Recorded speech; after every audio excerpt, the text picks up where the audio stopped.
I'm Tom Morello, and you're listening to the Ralph Nader Radio Hour. Stand up, you've been sitting way too long. Welcome to the Ralph Nader Radio Hour. My name is Steve Scrovan, along with my co-host, David Feldman. Hello, David. Hello, Steve. And we got the man of the hour, Ralph Nader. Hello, Ralph. Hi, everybody. And before we get to our featured guest, we want to cover just a couple of topics very briefly. One is, Ralph, the new issue of the Capitol Hill Citizen has come out, and it was covered in Politico. Tell us about that. Yeah, it's a third pilot issue of the Capitol Hill Citizen. It's really caught on, Steve. Really is amazing. People want a newspaper on Congress as if people matter first, and not just official source journalism by the members. And it's really caught on. If you want to get a copy, you can send $5 or more if you wish to CapitolHillCitizen.com, and you'll get it by first-class mail. And let's have your reaction to it. This issue is 40 pages packed with material that you may not have read about. And let us know how they get that, Ralph. You can go to CapitolHillCitizen.com. They'll show you how you can send $5 or more to get a first-class dispatch of the Capitol Hill Citizen Pilot September edition. Very good. So be sure to do that. And also, let's put in a little plug for Claire Nader's book, Your Own Best Teacher. How's that going? Well, you know, the press is full of the damage that the internet is doing to kids. Federal Trade Commission is looking into it. California State Senate passed the restrictions 32-0. The entire Senate, 32-0 recently. Claire has been very concerned about tapping into the innate idealism, intellect, practicality of kids, 9 to 12 years old. So she directly speaks to them on 60 different topics to provoke their imagination, their sense of themselves, their self-confidence, their intellectual liberation. And we need the moral authority, these children. We don't have many reservoirs of moral authority. And we know when these children talk to adults, whether it's personal to stop smoking cigarettes or wear your seatbelt, or whether it's like Greta Thunberg on climate disruption, the moral authority really reaches adults.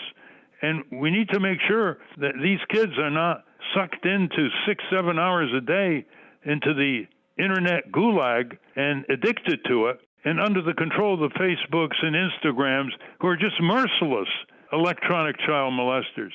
Her book entitled You Are Your Best Teacher was written up in Politico recently, and we got a terrific response by the readers of Politico from around the world, I might add. So if you want to partake in this new fascinating phenomena here of paying attention with family conversations to these youngsters and expecting more of them, they'll surprise you. You expect less, they'll oblige you. We can't deliver our children, another generation, to the abduction by these corporations into the internet and now deeper into they call the metaverse. The planet is running out of time, and Claire wrote this book directly for parents and tweens. You can get her book by going to inspiringtweens.com. inspiringtweens.com. Thank you for that, Ralph. Now it's time for our featured guest. We're no great defenders of either majority political party. The duopoly that has taken over our political system favors powerful interests and powerful people, suppresses third-party participation, and disenfranchises marginalized groups. But we can't, in good faith, compare the Democratic and Republican parties as equals. That would be like comparing apples to orange-scented sewage. Our featured guest today will be political columnist Dana Milbank, whose new book, The Destructionists, trace our government's greatest failures of the last quarter century: the coup attempt on January 6th, government shutdowns, the Great Recession, climate inaction, COVID inaction, our illegal war in Iraq, our illegal war in Afghanistan, and much, much more. To the Republicans who took over their party, ripped out its guts, then set their sights on the rest of American democracy. As always, somewhere in there, we'll check in with our corporate crime reporter, Russell Mokhiber. But first, it looks like former Republican Speaker Newt Gingrich's contract for America in 1994 was really a contract on America after all. David? Dana Milbank is a political columnist for the Washington Post whose work is syndicated nationally. He has also been a contributor to CNN and MSNBC, and is the author of the books Homo Politicus, Tears of a Clown, and O is for Obama. His latest book is The Destructionists, the 25-year crack-up of the Republican Party. Welcome to the Ralph Nader Radio Hour, Dana Milbank. It is an honor to be with you. Welcome indeed, Dana. One of the readers of your Washington Post column, where I've labeled you as the great aggregator of facts in a period when people, have trouble keeping the torrent of facts and fakes in mind. You total them up again and again. Well, I think that's good. It's better than being a creator of facts. That's true. Listeners, this is an extremely rare book. You should read it, buy it for your local library, start discussion about it, because although Mark Green and I wrote 2 books on Trump in 2019, 2020, this book covers the mass Republican drive to take over our politics and smash our democracy in favor of a kind of neo-fascism. So having said that, I went through this whole book, Dana, and it's a documentation of the lies, falsehoods, slanderous accusations, how the Republicans lied us into the Iraq War, for example, how they cooked the books. And it's just relentless, and we're going to go in some of the chapters shortly. But one thing that was missing was any rebuttal by the Democrats, by the people accused. And that's because the Democrats are very bad at rebuttals, and they're very bad at slogans, nicknames. The mass media, including your Washington Post, would repeat in 2016 verbatim the slanderous epithets that Donald Trump hurled against his opponents, Republican and Democrat alike. They would even put the caps in his tweets in the repetition, but they never ask the accused to rebut, sort of an unfair practice in journalism. So why do you think your book didn't have the rebuttals? Is it because there really weren't many rebuttals, or is it because that the overwhelming focus of your book was on accusations? Yeah, I mean, Ralph, the book was about the Republicans and what they've done over the quarter century since Gingrich's Republican Revolution of '94, as opposed to the reaction to it. But I think you make a good point about the Democrats and their unwillingness, right? I actually think it's more of an inability to bring themselves to fight back in kind. Now, of course, fighting back in kind doesn't mean inventing your own alternative facts, as the MAGA Republicans have done, or indeed as Republicans have been doing back to the days of Newt Gingrich. But I think Democrats should have been and could be a lot bolder in the way they talk about things. Now, just think about lately the way this furor that President Biden called using the word semi-fascism to describe the MAGA Republicans. Now, to me, it's self-evident that the label is appropriate. I mean, we can go through the many characterizations of fascism and the tools of the fascists that are being used here. There has been a real reluctance of Democrats to call out their opponents in this way. I think it probably came from a good place, that they did not want to follow Gingrich into the sewer when he said, you don't want to start talking about Democrats as traitors, as corrupt, as evil. The idea is that they're not just your opponent, but they're the enemy.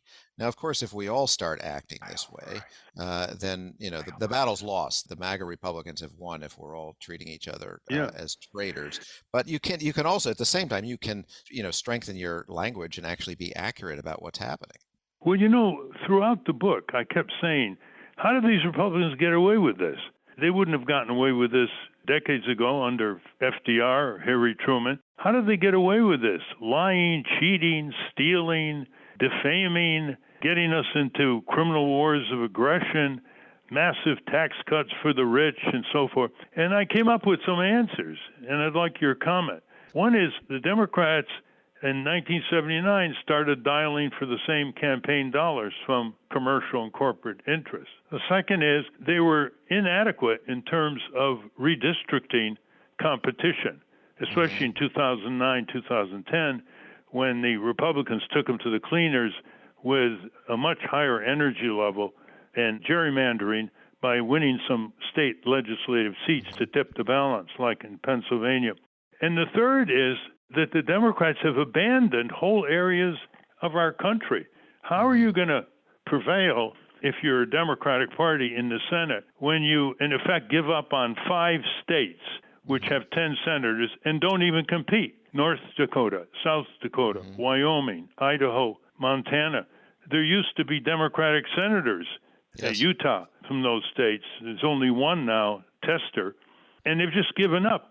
And just to punctuate this, I got a letter the other day from a friend in Laramie, and he said, the party, meaning the Democratic Party, quote, is in rough shape. It holds only 7 of 60 seats in the Wyoming House, only 2 of 30 in the Senate. I understand that many of Wyoming's 23 counties don't have a Democratic Party chair. The same is true in Texas until recently. And as Ben Barnes told me once the Democrats don't compete presidentially in these states, it shreds the whole party's electoral ladder all the way down to dog catcher. Can you really have a strong argument like you have in this book, The Destructionists? Great title, by the way. Can you really have a strong argument without also going into how the only other major party in a two-party duopoly basically was anemic, to put it mildly?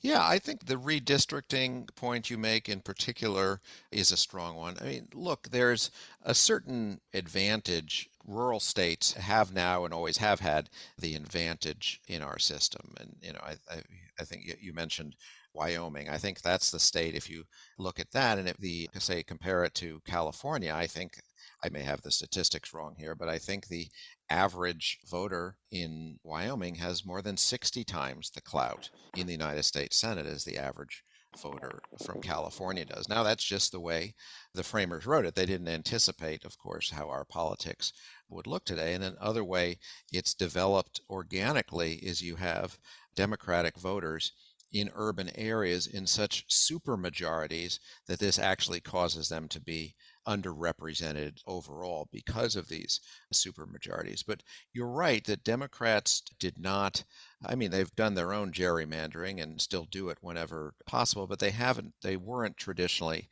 as aggressive. They certainly didn't try the sort of, mid-decade redistricting that Tom DeLay famously did in between the 2000 and the 2010 census. They certainly were also guilty of, as you mentioned, the abuses in campaign finance. I don't think to the extent that the Republicans have been. The fight has not been symmetrical here. As I argue, the problem in our politics is not really polarization. There is polarization, but it's one of the two major political parties has sort of ceased operating in good faith within the democratic system. So to your point, I don't mean to let the Democrats off the hook. It's a different order of magnitude.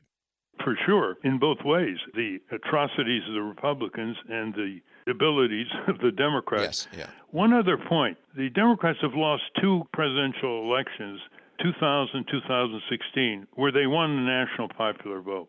The Electoral College took it away from them, and the rest is history. They still are not supporting active Democrats who are getting interstate compacts under a movement called the nationalpopularvote.com, where they are getting states to pass laws like New York, Maryland, Illinois, California, to pledge that they will send their electoral college votes to any presidential candidate who wins the national popular vote.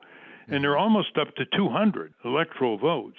So they need 270, as you know. And the Democratic National Committee and the Democrats in Congress have not supported it.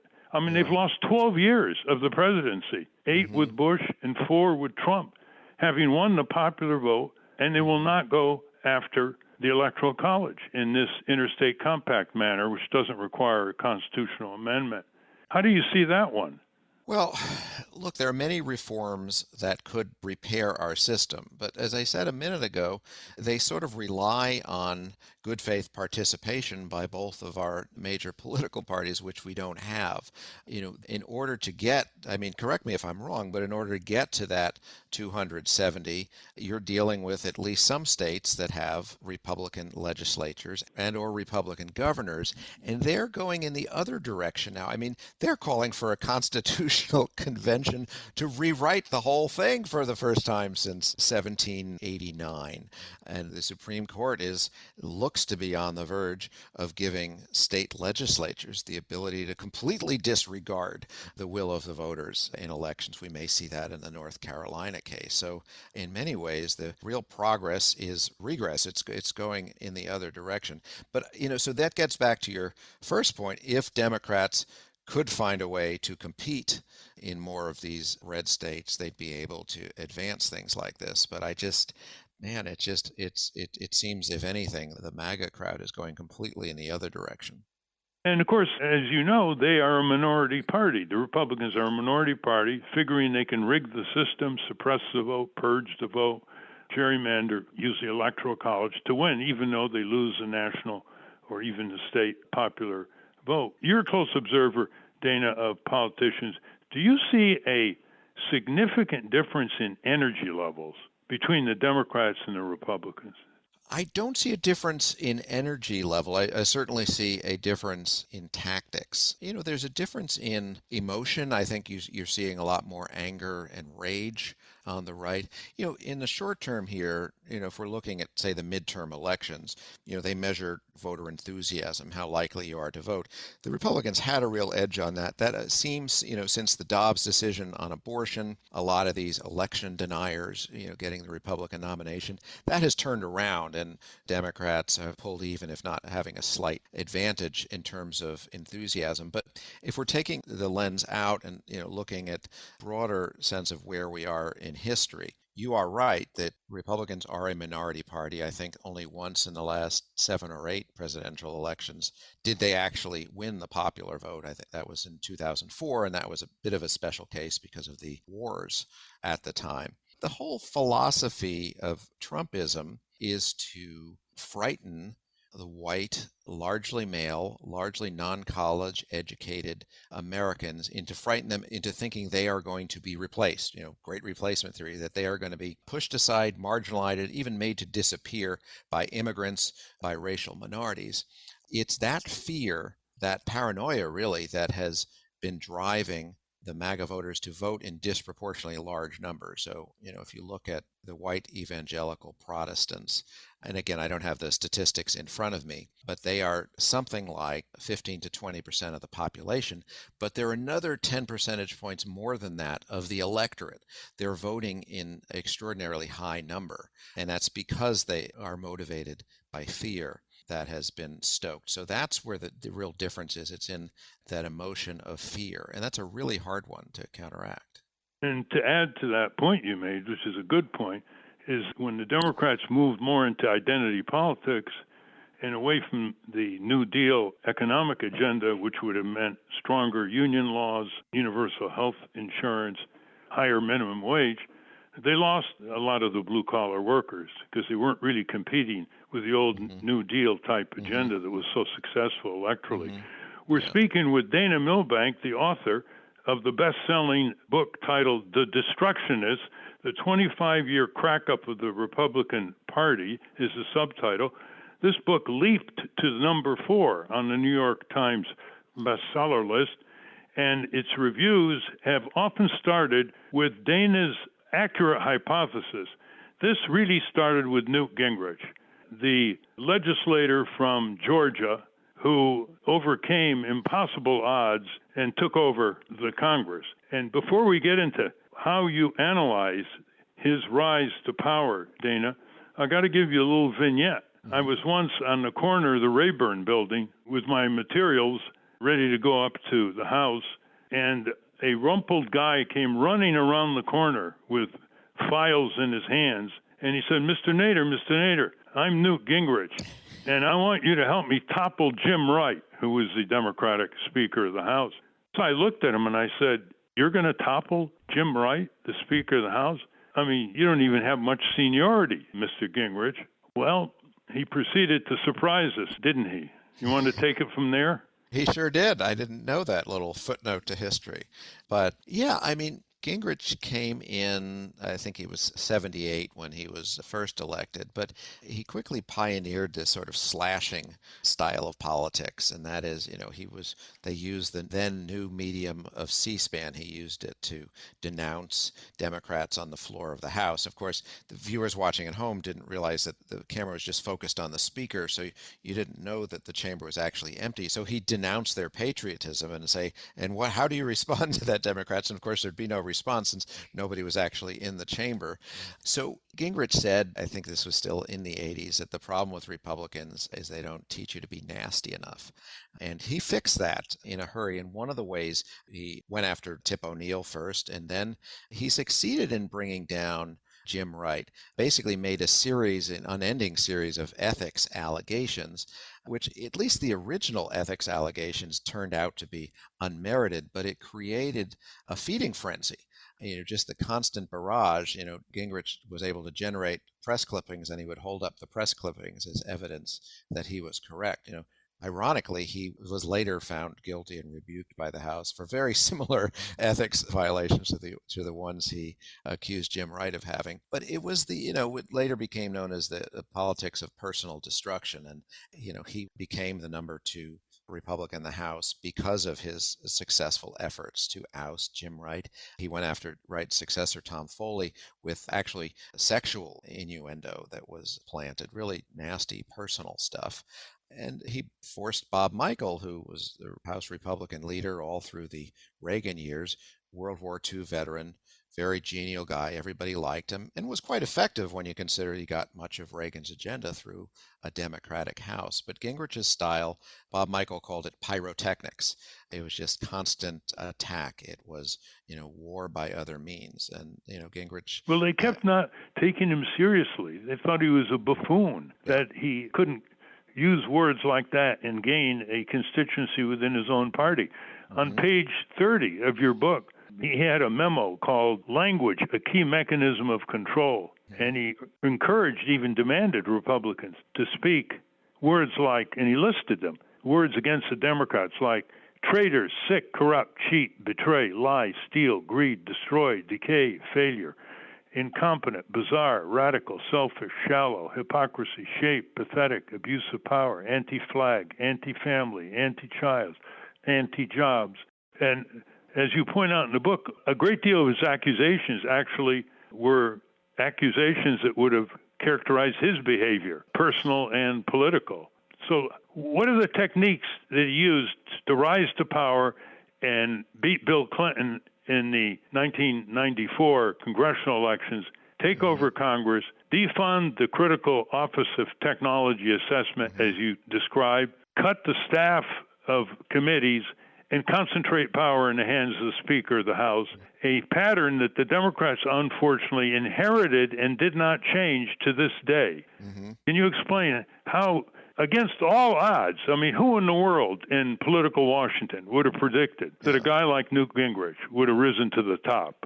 Yes, and you're right. Certainly Democrats didn't take him seriously because they didn't, believe that you could get away with this. I mean, in truth, a lot of people didn't take Trump seriously in the same way because it seemed shocking. And indeed it was shocking, but it was also effective in ways that nobody had really tried, at least in modern times. If you look back at the Republican Revolution or the contract with America, virtually none of that became law. I think the only piece maybe that did was paperwork reduction. So Gingrich wasn't a success really in terms of policy. Yeah, they got Clinton to compromise on welfare reform, where there was a temporary balancing of the budget. But by and large, the impact of Gingrich was those sorts of changes that you described. And in that sense, we're all sort of living in Newt Gingrich's world right now. It was the beginning of the enmity or the intense animosity in politics. Also, the beginning of the strategic use of disinformation. I go into the old Vince Foster conspiracy theories that this Clinton White House lawyer who very obviously had killed himself. The Republicans, like Gingrich, encouraged the idea that he had been murdered and potentially Hillary Clinton was somehow involved in this. And Gingrich also pioneered the notion of using government dysfunction as a weapon. The idea is during the Clinton years, if you could just throw sand in the gears of government, stop the appropriations bills from being passed, stop anything from being enacted. This was the beginning of the government shutdowns. Gingrich famously talked about how he became more determined to shut down the government after he was forced to walk down the back stairs of Air Force One. This was the beginning of, continuing resolutions and omnibus spending bills, the whole government on autopilot as opposed to legislators legislating. You mentioned the taking power away from the committees and centralizing it.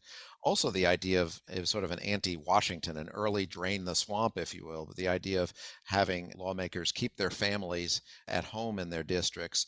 And instead of having a 5-day work week in Washington, coming in for 2.5, 3 days. So basically, they lost the glue that held politics together.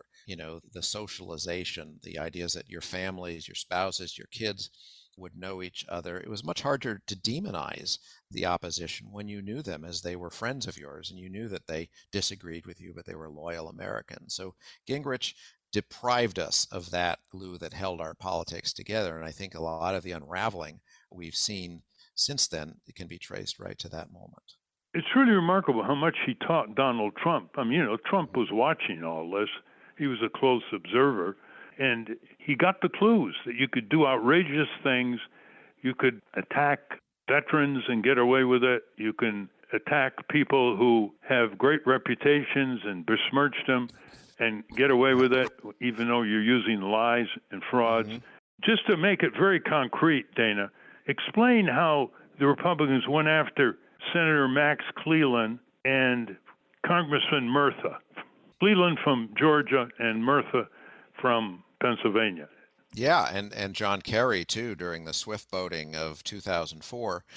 This was, a phenomenon of more of the Bush years. It's certainly the idea of calling the Democrats traitors was, as you mentioned a moment ago, was a hallmark of the Gingrich time. But there was, for a good while, certainly this not in the McCarthy era, but for a long time there prevailed this notion that, you can question your opponent's policies, ideas, even their sincerity, but you never really questioned their patriotism. Because if you don't accept that people on the other side of the aisle want in their own way what's good for the country, well, you can't really negotiate with people you believe to be traitors. So what happened after the 9/11 terrorist attacks, as you recall, there was this huge amount of national unity. You had the rally around the flag effect. A lot of, George W. Bush's approval rating was up in the 80s, I think it was. And you had Tom Daschle and Bush and Lieberman. They were hugging on the House floor. It was just an extraordinary moment of national unity. What you had at that time, though, was Karl Rove and others came in and decided that we can exploit this. They encouraged Bush to campaign on the war. That was almost literally how they described it. And the idea is take it to voters and suggest that Democrats won't keep you safe. Republicans will keep you safe. So you mentioned, the Max Cleland case. He was an amputee from his service in Vietnam. He was a U.S. Senator from Georgia. Essentially, Republicans running against him with a nod and a wink from Karl Rove, basically, juxtaposed him in an ad with Osama bin Laden, with Saddam Hussein, suggesting that Max Cleland was essentially doing the business of the enemy. And this succeeded. And in the House around the same time, you had backbench Republican calling Jack Murtha, as you mentioned, a decorated Marine, a coward because of his opposition to the Iraq War. And then you had the swift boating of John Kerry, taking his service in Vietnam, for which he was highly decorated, and suggesting that he lied to get his medals, that he betrayed the people who worked with him, taking his patriotism and turning him into effectively a traitor to his country. So this became a whole new way of doing business. The They're not just your opponents, they're the enemy. They are traitors. And once again, how do you do business with people who you believe to be traitors? Well, one way is to have a media that gives voice to the other side at an equal level. Let me give you an example. On page 244 in your book, you talk about Trump's words and phrases against women. And I'm going to quote from your book, quote, "He became famous for his depictions of women over the years. Quote, fat pig, quote, dog, quote, slob, quote, disgusting animal, quote, bimbo, quote, piece of ass, quote. He publicly imagined a woman giving him oral sex and spoke amorously of his daughter. During the campaign, he boasted publicly about his penis size and called Clinton nasty woman when she refused to sit silently during their debate and, quote, called her disgusting, using the word disgusting, for taking a bathroom break during the debate, end quote." Now, people on the outside like me, Dana, say, okay, how's the press going to deal with this? Your press critic, who just retired, Margaret Sullivan, thought the press was enabling the Trump and the Trumpsters in the way they covered them, gave them coverage for lies and falsehoods, which other politicians and civic advocates would never get coverage for. They'd lose credibility and be blacked out in the press. But the press liked the ratings. He exploited that. He bragged about it. He said, look at all the ratings I'm giving CBS, NBC, ABC, Fox, etc. Give us your view of the press's role here, and if there's a second round for 2024, how would you, if you were editor of the Washington Post, how would you cover Trump? Would you start covering his opponents and his critics sort of equal time, or what? I'm fascinated to see your view on this. Certainly, Ralph, it's a good thing I'm not the editor, never will be, of the Washington Post. But so I share your critique of what happened in 2016. I think it did have something to do with ratings. I think it was also in the same way Democrats were caught off guard. I think the press was caught off guard. They just maybe we should have been prepared for this, but weren't prepared for somebody who would just stand up and lie all the time. So there was sort of an old, the tradition of neutrality, which wasn't necessarily the correct one, but the idea is, okay, he says this, the other side says this, we're going to give, equal weight to both sides. We just weren't prepared for that avalanche of falsehood. So yeah, I mean, particularly, it happened, a great deal with cable news and even some with network news, just sort of taking Trump's rallies unfiltered, free to lie for, 90 minutes at a time, uncorrected in real time, sometimes uncorrected overall. And it was good TV. He's an entertainer, and it was good ratings. And we certainly elevated Trump. I mean, it's hard to say which one factor brought him over the top, since he didn't actually prevail in the popular vote, as you noted anyway. So I think the media caught up in a way with sort of the real-time fact-checking and interjecting to say, all right, this is false, that's a lie, this has been disproven, this is groundless.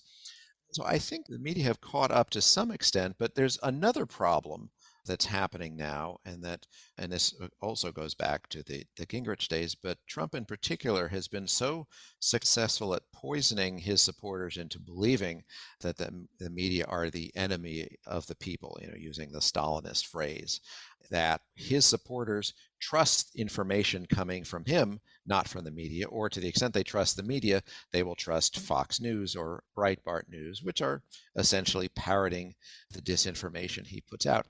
In the book, I go back to, Rush Limbaugh in the early days of conservative talk radio, and of course, then there was the evolution of Fox News. And social media allows everybody to just receive whatever information reinforces your worldview. So the point is, even if what's disparaged is the mainstream media does everything right now, there's almost no ability to reach Donald Trump's MAGA Republican voters. They're not reading the Washington Post. They're not watching, ABC and NBC News or CNN, not reading the New York Times. So, in a way, we're not talking to each other anymore. We're in sort of completely separate silos. Well, one technique Trump used was he flooded daily his falsehoods and outrageous charges and slanders and epithets. So there was no time for the press. When somebody in government, for example, makes a faux pas, they don't keep doubling down, tripling down. They give the press time to get counter reaction. He never gave the press time. Your illustrious colleague, Glenn Kessler, the fact checker, totaled up over 35,000 lies and false statements that Trump generated in 4 years as president. What do you do about politicians who, when they get up in the morning, they lie in the morning, they have false statements at noon, they slander in the afternoon, like Representative Boebert from Colorado, Representative Green from Georgia, Representative Gosar from Arizona, Representative Getz from Florida. How do you deal with that as a reporter? How do you deal with that as, well, let's stay with the print. How do you deal with that as a newspaper? They keep reporting it, and I don't see the rebuttals. But one way the press handled it in the past is they just blacked the person out. They just didn't report anything that the person was saying. He was too much of a liar, and they just crossed him off. Yeah, something's changed, hasn't it? I don't think you can ignore Trump entirely. What the press does now is, well, I mean, you can ignore his sort of daily pronouncements on Truth Social, or, since he can't do it on Twitter anymore. Much of that has been ignored. I mean, lately he's roared back because of the search at Mar-a-Lago and the legal dispute since then and his influence in the primaries. He can't be ignored entirely because he's the head of this political party and the most important person in that political party. So I think what the press needs to do is, and what it has been doing, is calling out the falsehoods at every step of the way, not even relying on, Democrats or opponents to say it's false, but just saying in our own voices, that is false, that is not true. And when it's clear that it's been documented repeatedly that it's not true, that he keeps saying it, that it's a lie. I'm not sure it has any effect, though, because to Trump's supporters, the fact that we're calling out these lies only provides them further evidence that the whole system is rigged against him. So I think it sort of reaches the limits of the power of the mass media as some sort of an entity, some sort of an arbiter of truth. He has succeeded in convincing tens of millions of people that the free press is the enemy of the people. Well, it's more than that. Now that he has surrogates who are in Congress, like Kevin McCarthy, the minority leader of the House from Bakersfield, California, and these members that I just mentioned, it's not just him that the press has to deal with. It's a whole flurry. But my concern is that the guys that say the most outrageous, illegal, slanderous, false things that are engaged in illegal political activities, criminal wars of aggression, are getting far more treatment than their counterparts who speak the truth and who advocate peace and justice. For example, check your own newspaper. John Bolton gets op-eds in the Washington Post. I don't see a counter to John Bolton getting op-eds like your former columnist, Coleman McCarthy.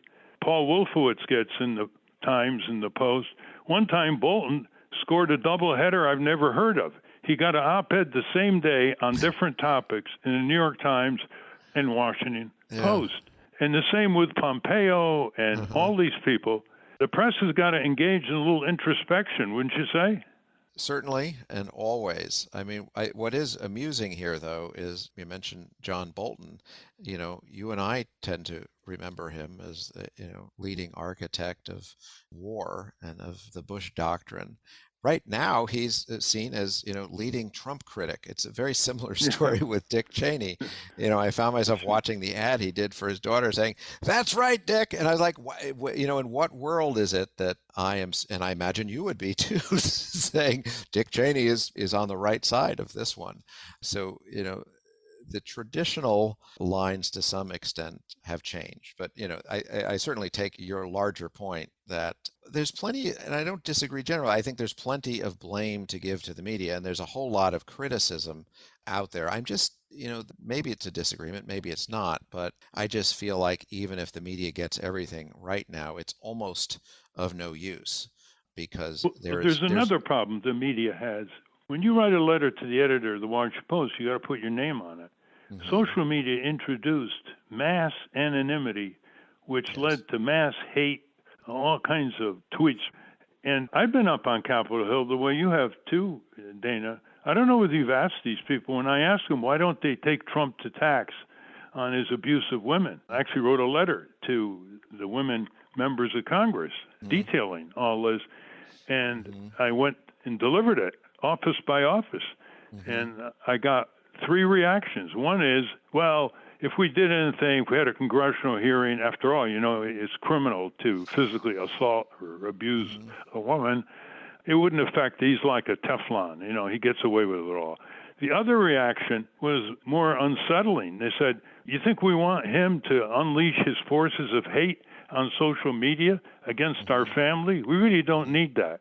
It's up to Nancy Pelosi to take the lead. What do you do about anonymity? There are some constitutional law professors who say it's necessary for free speech.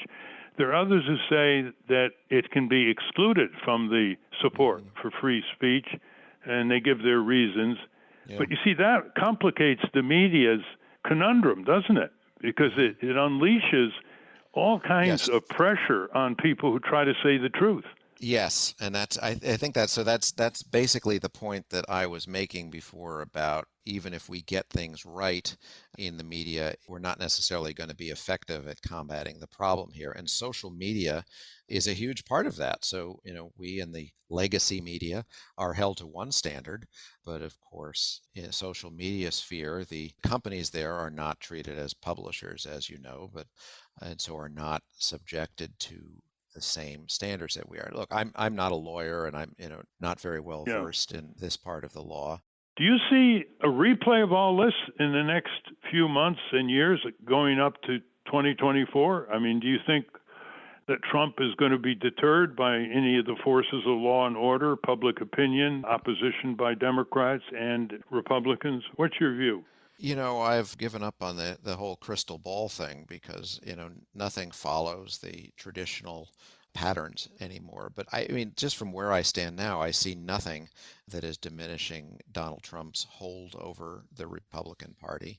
The legal issues are a wild card, but, politically, I see nothing whatsoever, other than, potentially his health getting in the way of him continuing to be the leader of the Republican Party going into the 2024 election. In a sense, I think the important question is less, is Trump in control of the party than is Trumpism in control of the party? Because whether it's Donald Trump or Ron DeSantis, I don't think it matters that much if DeSantis is following the same politics of white nationalism and, mass disinformation that we've seen from Trump. They're just continuing to go in that same direction. Almost the same playbook. In your book, we're talking with Dana Milbank, Washington Post columnist, author of the new bestseller, The Destructionists, which you should give to your local library and have discussions about. It isn't just a documentation of the rising forces of political fascism, American style, that's at stake at an abstract level. It's whether you're going to be holding on to what minimal freedoms you already have, economic, political, social, and cultural. So that brings it right down where people live, work, and raise their families, listeners. You have a chapter called Truth Isn't Truth. Tell us about it. Well, that was one of Rudy Giuliani's famous statements, although he seems to be expanding on it every day. In each of the sections, the eras of the book I cover, the Gingrich era, the Karl Rove Bush era, the Tea Party era of Sarah Palin and Mitch McConnell, and the Trump era, you can sort of trace the disinformation. So, we talked earlier about during the 90s, the Vince Foster was sort of the prototype for what would become the big lie. They found that you could convince, I think there was only about 30% of the public actually accepted, after all was said and done, that Vince Foster had killed himself. The rest did not necessarily accept the fact of the matter. Then during the Bush years, with what Rove and Cheney did, a much more consequential lie, the suggestion that Saddam Hussein was responsible for 9/11, and that, as you well know, the weapons of mass destruction, particularly the nuclear component of that. Yes, the intelligence was bad, but it wasn't as bad as that, even where the intelligence was quite clear. You had the Bush administration, particularly Dick Cheney, distorting it into making it much greater than it was. Lying our way into a war was a much greater consequence than, during the Obama era. We had the birther lie, this notion, which Trump was involved in, of course, this notion that the president wasn't born in the United States, dark suggestions that he was a Muslim born in Africa. And around that same time, you had the whole death panels lie that was popularized by Sarah Palin, the idea that in Obamacare was this notion that bureaucrats would run death panels, completely invented out of whole cloth. And yet, a large segment of the population was led to believe it. And the Republicans had learned through all of these, if you just keep repeating a lie, you win. You will convince most of your supporters to believe that lie. And that was the basis for Donald Trump. And, the beginning of casting doubt on the election. Even when he won the election in 2016, he was saying he would have won the popular vote by millions if all these illegal votes hadn't been counted. Remember, he started an election fraud commission that amounted to nothing. But the big lie of 2020, 2021 that has gripped the party right now, I think, is rooted in all of those other lies, the constant attacks on the truth, the constant attacks on the media, and this conditioning of people to distrust everything. And on that point, your point on page 221, quote, Trump's affection for alternative facts and his contempt for science came together with catastrophic results when the COVID-19 pandemic struck. And he had words like, it'll miraculously go away. Mm-hmm. It's like a miracle, he said. It's very manageable. And studies have shown that if he acted quickly, prudently, and mobilized the country, at least 300,000 American lives would have been saved out of the first 1 million. So there are lies and lies by politicians, but some have more deadly consequences than others. Tell us about the guy who really got away with it all, Karl Rove, R-O-V-E. He's now being rehabilitated. He was just invited to a seminar at the Bohemian Grove, where all the hoi polloi of corporate and political power brokers meet and drop their inhibitions in a grove in Northern California. Tell us about his wrecking crew. Right. Yes. Yes, now he's an occasional Trump critic, and he's a columnist for the Wall Street Journal. So I get maybe that's rehabilitation. I don't think he ever lost his reputation within the party. He's been a leader of super PACs and of the whole dark money sphere of our political system. But dirty tricks champion. Right. That's what I was going to say. Before he was George W. Bush's lead political advisor during his presidency. Yeah, he goes all the way back to the college Republican days, when this was around the Watergate era, when George H.W. Bush was running the Republican National Committee, but he and some buddies way back then got into some trouble for, I recall, the dumpster diving and the likes, and dirty tricks back in the day. And during his time in Texas, a whole lot of skullduggery going on there. But even more interested in what he actually succeeded in doing when he was in the White House. And he and his political team in the White House, we talked earlier about how they, sort of weaponize patriotism and use the war as a political cudgel. He was also, as I detailed in the book, very involved in using disinformation as a weapon as well. But he also came across this notion that, look, after the 2000 election, which you know something about, there was sort of an expectation that because it had been so close, because the Senate was split down the middle, because Bush hadn't won the popular vote, that he would try to govern from consensus, try to, reach towards the center. But Rove and his political team turned that on its head. And they basically said, look, we don't think there's really a whole lot of persuadable voters out there. The whole notion of a swing voter is a myth. And what you've really got to do is motivate your base. And that became with some exceptions, became the way Bush governed, particularly in his first term. It was all about rewarding the conservative base, delighting them with the tax cut, particularly, but with a whole bunch of other In the wars, policies as well. using the Afghan and Iraqi war as a wedge against the Democrats, right? Yeah, no, indeed. Yeah, as we discussed earlier. But, that changed politics fundamentally. And he wasn't wrong about that necessarily. It's true, there are very few persuadable voters left in politics, but in part that became a self-fulfilling prophecy that each side is only preaching to the choir and trying to mobilize their own true believers. Nobody's, arguing for and competing for the middle because they've basically reached the conclusion that there's nobody to be persuaded. And that's yet another contributor to this mess we're in. Is there anything else you'd like to tell our listeners that we didn't ask you about? Well, yeah, sure. There's one thing. When we went back, I first covered Donald Trump in 1999. You were involved in some third-party politics. He was thinking about running for the Reform Party nomination, and his would-be opponent was going to be Pat Buchanan. So I was on his 727 with Roger Stone.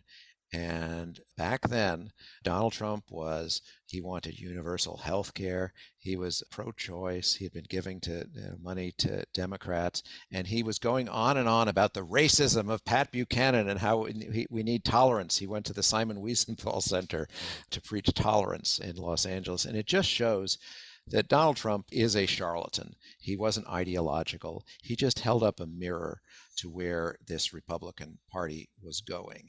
And, he was, very much a monster of their own creation. So I think that little bit of third-party electoral history is useful to understand. Well, the Democrats had a narrow opportunity in the re-election campaign in 1990 of Newt Gingrich to the House of Representatives. And I'd like to just briefly describe that. This was a period when Congress wanted a big pay increase for itself. And the Speaker of the House, Tom Foley, Democrat, and the Republican Minority Leader, Bob Michel, Republican, issued a joint public statement declaring they would denounce their own candidates back home and deny them funds if the challengers raised the pay raise matter against incumbents. So here we have in Georgia Mr. Worley, a young 32-year-old Democrat running against Gingrich, and he raised the pay issue. And he asked Tom Foley and the Democrats to give him money for television in the Atlanta metropolitan area, and they refused to do so. They cut him off. And Worley was catching up to Gingrich, but he didn't have any TV ad budget, and he lost by fewer than 1,000 votes to Gingrich. Had Worley won, we would not be having perhaps this kind of conversation today. And I was so upset by this that I went down to Atlanta and announced a press conference to support Worley. And the major local TV stations came in this big hotel ballroom. And just before we got underway, which would have given Worley some evening television time in Atlanta, we heard fire trucks in the distance. And the TV camera people shut down their camera and lit out of the hotel to go and cover the fire. And there was nothing that evening on the evening news. I would say that in a number of ways described in your book and other ways, Gingrich had a lot of four-leaf clovers in his pocket, wouldn't you? I think so. And that is another great footnote to history. I do sort of wonder if Gingrich didn't exist, somebody else would have been created in that position. As we discussed before, or concurrent with Gingrich, there was Rush Limbaugh, there was Lee Atwater. So it's an interesting question of would it all have happened this way. I think if we didn't have Trump, we would have had something like Trump. I think things had already gotten so far out of hand, but that something like that was going to be inevitable. But it's an interesting counterfactual to wonder how things. It's an interesting point you make, but Gingrich had so many attributes and skills and determination to get what he wanted. Mm-hmm. It's hard to find in the past 30, 40 years anybody in that Congress with that kind of demonic drive and singular purpose. With all the evil that he created, and he strip-mined the Congress's capability to operate itself as a oversight institution and a countervailing force against the presidency and Wall Street. To this day, I have never seen anybody with so many of these demonic attributes and energy level. Well, as of course, Newt Gingrich was a victim of the dysfunction he created. I mean, he was pushed out by his colleagues in a coup after just a few years of the speakership. Right. So he kind of failed as a speaker, but he succeeded beyond his wildest imagination in changing our politics, and he's still very much a part of that. Fulfilling the title of your book, The Destructionists, the 25-year crack-up of the Republican Party by Dana Milbank. And let's hope they don't crack up our society in fascistic ways that seem to be on their strategic horizon in the coming elections. Thank you very much, Dana. Thank you, Ralph. I enjoy this very much. We've been speaking with Dana Milbank. We will link to the Destructionists at ralphnaderradiohour.com. Let's check in with our corporate crime reporter, Russell Mokhiber. From the National Press Building in Washington, D.C., this is your Corporate Crime Reporter Morning Minute for Friday, September 9, 2022. I'm Russell Mokhiber. The Boeing Deferred Prosecution Agreement is on the ropes. Victims of the Boeing 737 MAX crashes are in federal court in Fort Worth, Texas, seeking to have the Deferred Prosecution Agreement overturned. They are before Judge Reed O'Connor, arguing that the Justice Department did not confer with the victims as required under the Crime Victim Rights Act. The Justice Department and Boeing counter that Boeing victims are not victims of the crimes documented in the agreement. We have provided the judge with extensive in-court testimony from two highly qualified experts, as well as hundreds of pages of exhibits regarding the crashes, said the victim's attorney, Paul Cassell. The record now establishes quite clearly that directly because of Boeing's criminal lies, 346 people died. A ruling on the issue is expected in the next several weeks. For the Corporate Crime Reporter, I'm Russell Mokhiber. Thank you, Russell. Welcome back to the Ralph Nader Radio Hour. I'm Steve Scrovan, along with David Feldman and Ralph. That's our show. I want to thank our guest again, Dana Milbank. For those of you listening on the radio, we're going to cut out now for you podcast listeners. You know what you can do. You're going to stay tuned for some bonus material we call the wrap-up. And also a transcript of this program will appear on the Ralph Nader Radio Hour website soon after the episode is posted. Subscribe to us on our Ralph Nader Radio Hour YouTube channel, and for Ralph's weekly column, it's free. Go to nader.org. For more from Russell Mokhiber, go to corporatecrimereporter.com. And the American Museum of Tort Law has gone virtual. Go to tortmuseum.org to explore the exhibits, take a virtual tour, and learn about iconic tort cases from history. And be sure to check out their online gift shop. You'll find books, posters, and flaming Pinto magnets and mugs for all the tort fans in your life. That's at store.tortmuseum.org.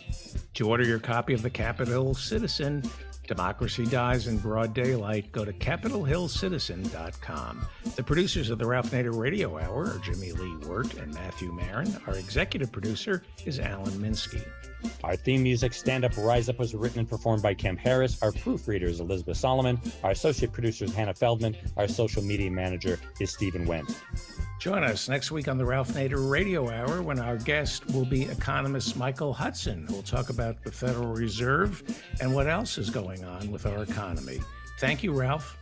Thank you, everybody. Hi, this is Jimmy Lee Wirt, producer of the Ralph Nader Radio Hour, and welcome to the wrap-up where Steve and David join in the conversation with Dana Milbank. Well, let's let Steve and David in here. Steve? Yeah, Dana, I was particularly taken with a column you wrote recently in the Post called Dear Insurrectionists and Fascists, I'm sorry I offended you. And you open with, who knew strongmen were so fragile? Can you elaborate on that concept?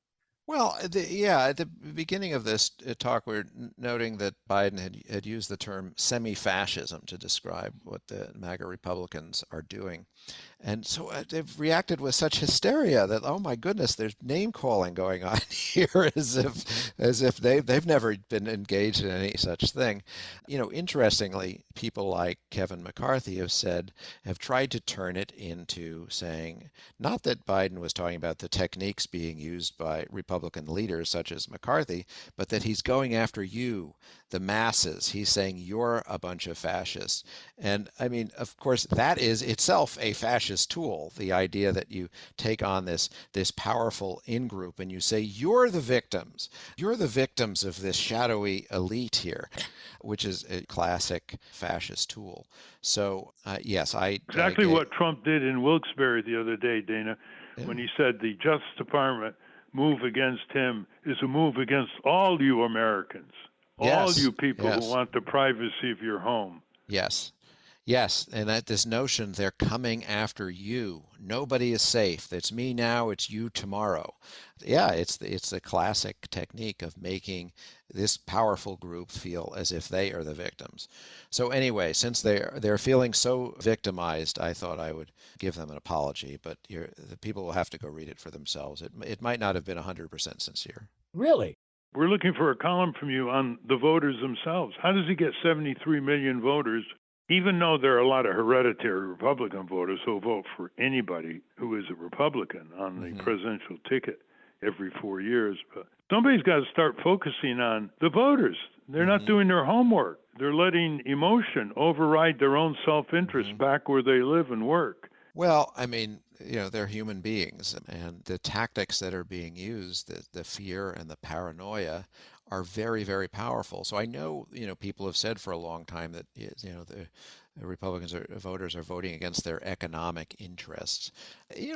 That may be, but they're voting in support of what they perceive as their cultural interests, which I think has been shown to be much more powerful than the economic interests. So, look, about a third of the people who vote for Trump, of Republican voters, are just not on board with Trumpism. They hold their nose and they do this. They are certainly not interested in the direction he's taking things. Those are the reluctant voters. And then, the other 2/3 have all kinds of reasons for doing so. When Hillary Clinton used the deplorables language, I analyzed that, there was about half of Trump's voters, which is roughly what she was saying, who are motivated, social science can demonstrate this in its way, who are motivated for racial reasons, as we were talking about earlier, the fear of losing their country. The other half are really not that at all. So certainly of the 73 million, as you say, the many, and indeed most of them, are not true believers. David? Yeah, thank you. So you're saying, as I understand it, the current iteration of the Republican Party can be traced to Newt Gingrich. Why not Nixon? Why not the Republican Party since the Civil Rights Acts of 64, 65? Isn't this basically the Republicans have been since? Yeah, and in the book I do go back and talk about the changes in the 1960s, Civil Rights Act, Voting Rights Act, the immigration laws that really began us on a path in this direction. And, talk about the Southern strategy of Richard Nixon and the contributions of Lee Atwater and all that. And all of those are important, and they're, very much part of this. I argue that what 1994 is when a whole bunch of different things came together and accelerated all of these things in a profound way. It was when Democrats lost their Southern majority as a result of those changes that began in the 1960s, and when Republicans, it's when the parties really became much more homogenous along racial lines, not just the color of your skin, but your views of race. It became a proxy for how the parties define themselves. It was also a big generational change. This is when the baby boomers became dominant in politics, and the greatest generation, which fought a war together and knew that their opponents were not their enemies, had begun to fade from power.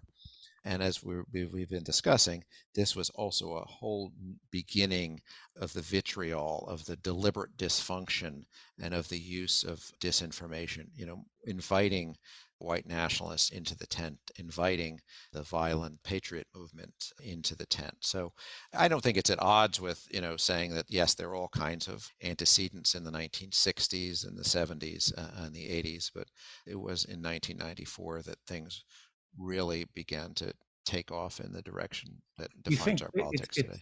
That perhaps the difference is that in 94, the Republicans started saying the quiet thing out loud.